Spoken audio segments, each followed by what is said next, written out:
그 패스트 트랙이 통과되었습니다. 공수처 신설, 선거법 개정,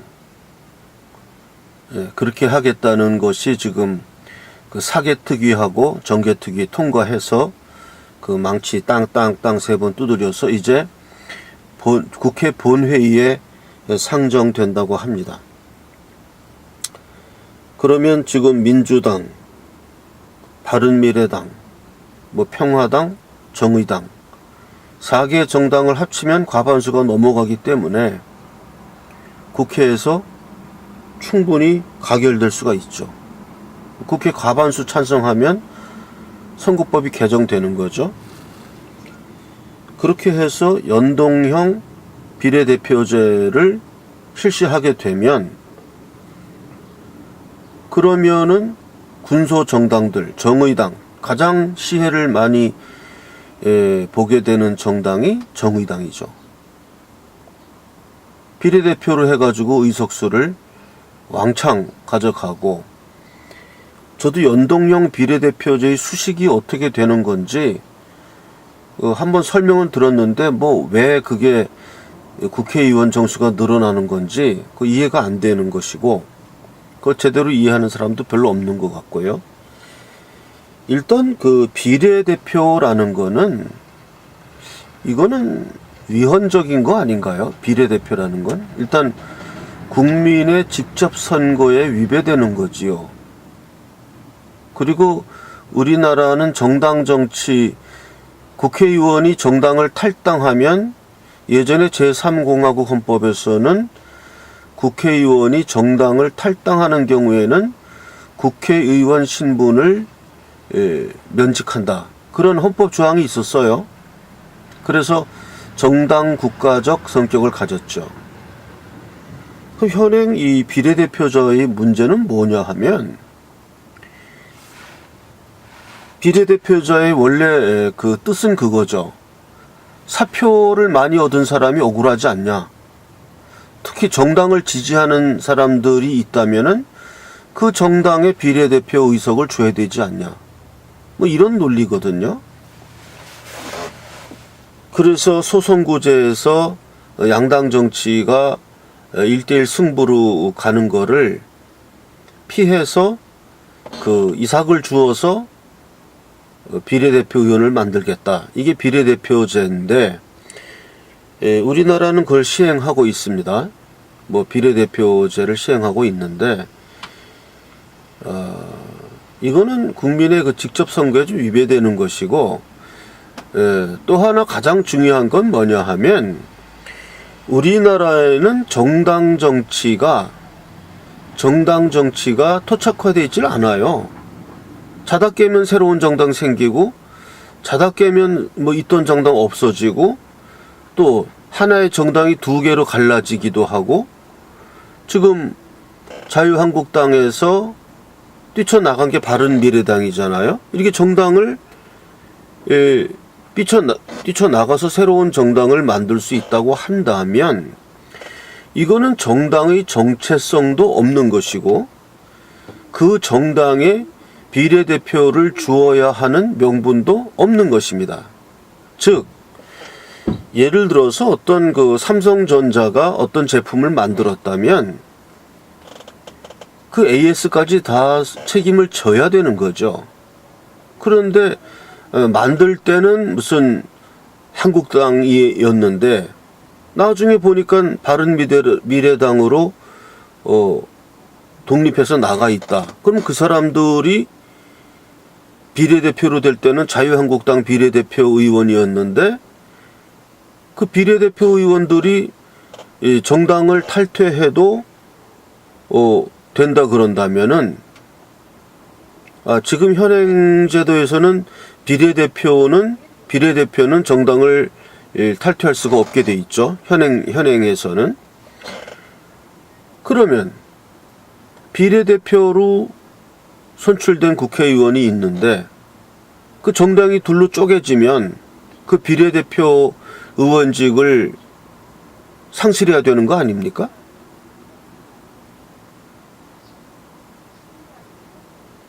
정당이 유권자는 하나의 정당을 보고 그 정당에게 비례대표 투표를 해 줬는데 그 정당이 두 개로 쪼개졌다, 두 개로 분열했다든지 또는 두 개의 정당이 하나의 정당으로 합당했다 그러면 이것은 유권자들의 선택을 위배하는 거잖아요. 누가 언제 예를 들어서 한국당하고 바른미래당이 합당을 했다. 그러면 바른미래당의 비례대표를 주었던 유권자들의 그 수권 행위를 박탈하는 거죠, 이거는. 내가 언제 바른미래당 지지한 사람은 내가 언제 자유한국당을 지지했냐? 나는 바른미래당을 지지했다. 이렇게 나올 수 있는 거잖아요. 그러니까 우리나라 선거제도에서 이 비례대표제라는 것이 자리를 잡으려면 이 정당의 난립이라든지 이합집산이 담보돼야 됩니다. 그래서 예를 들어서 정당이 생겨난 후 5년간 지속을 해야 된다든지 또는 비례대표로 선출된 사람은 정당이 둘로 쪼개지거나 해산하거나 또 합당하거나 이럴 때는 비례대표를 다 면직하고 보궐선거를 한다라든지 그러한 식으로 선거제도를 해야지, 그래야 그게 비례대표성이 있는 거지. 이렇게 무슨 마음대로 정당 하루아침에 만들었다가 또 하루아침에 합쳤다가 또 뛰어나갔다가 또 뛰어나갔다가 돌아왔다가 이런 사람들에게 어떻게 비례대표성을 인정할 수 있는 겁니까? 그러니까 첫 번째로 비례대표 제도라는 것은 국민의 직접 선거라는 것을 위배한 것이에요. 네. 그거는 예를 들어서 바른미래당을 내가 지지한다고 투표를 했어요. 그래서 바른미래당이 비례대표 의석으로 얼마를 얻어요. 그러면 비례대표로 거기서 1번, 2번, 3번이 될 거 아닙니까? 그렇게 된 국회의원을 내가 찍었냐 이거요. 나는 바른미래당을 지지한 사람이지 그 사람을 지지한 사람 아니거든요. 직접 선거에 위배되는 거죠.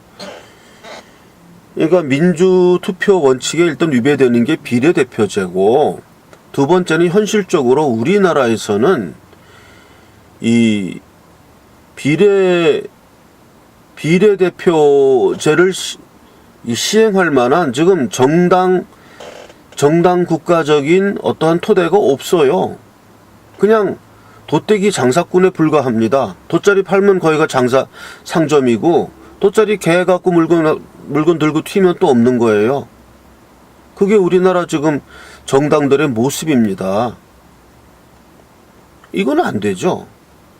예. 이거는 비례대표성이 없는 거죠. 그러니까 그런 걸 그렇게 해놓고서는 그거를 패스트 트랙이라는 외래어까지 패스트 트랙이라는 왜 외래어를 써가지고 또 그럴듯하게 보이게 만듭니까? 패스트 트랙이라는 걸 번역하면은 빠른 궤도죠. 빠른 궤도. 트랙이라는 건 궤도니까. 빠른 궤도. 그렇게 얘기하면은 이게 저희가 딱 보이잖아요. 빠른 궤도. 뭔가 졸속으로 처리하겠다는 게 보이니까 패스트 트랙이다. 외래어 써가지고. 이건 외래어도 아니죠. 외국어죠. 외국어. 패스트 트랙이 어떻게 외래어입니까? 외국말이지. 미국 영어지. 영어. 그렇게 써가지고서는 마치 무슨 올바른 것처럼 이렇게 포장해가지고서는 패스트 트랙을 가결했다. 이렇게 해가지고 그 모든 법적인 절차를 무시하고 이런 식으로 통과돼서 그냥 국회의원은 제적의원 과반수 찬성하면 통과되니까 되겠죠. 그 의원 정족수가 나오니까. 이래 돼서 지금 이런 식으로 가면 될 것 같은데요. 그 선거법 개정 될 것 같아요. 이런 식이면. 제일 중요한 거는 이게 좌파 독자라고 아무리 얘기해도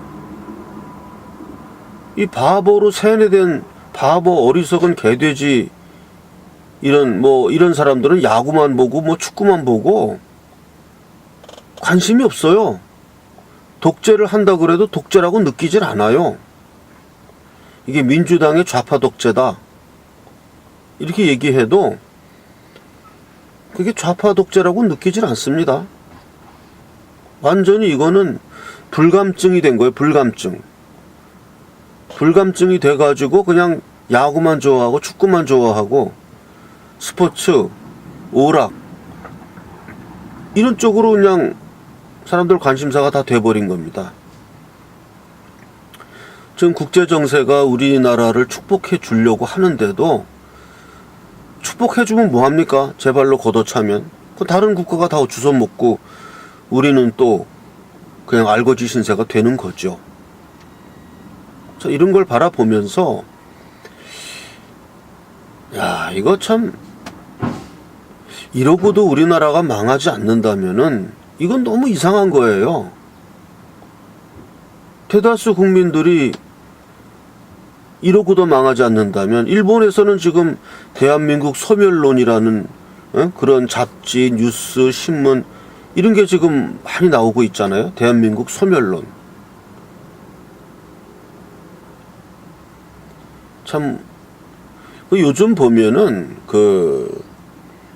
항일 운동했던 분들 이렇게 영화도 나오고 우리가 익히 잘 알지 못하는 사람들 다 그렇게 항일 운동사 이렇게 밝혀주고 하는 건 좋은 일인데요. 저는 그런 걸 보면서 찜찜한 게 뭐냐 하면 저게 하나 저의가 있는 거 아니냐. 반일 감정 부추겨 가지고 저 사람들이 항일 운동한 것을 기리겠다는 게 아니고 일제히 잔악성을 자꾸 부각시켜서 이 한일 관계를 파탄에 이르도록 하려는 그러한 저의로 저거 하는 거 아니냐 이렇게 보이니까 마음이 편치 않아요. 좌우간 이제는 이런 우리의 적은 두 가지가 된 것 같습니다. 이 문재인 대한민국 전복 세력, 문재인 반 대한민국 세력, 적폐 세력이죠. 그들과의 전쟁과 그들에게 세뇌당해서 개돼지가 되어버린 오락을 추구하는 이 바보가 된 이런 민중들, 이 두 진영을 상대로 우리가 싸워야 되는 그런 지경에 이르렀습니다. 오늘 방송은 여기까지 하겠습니다.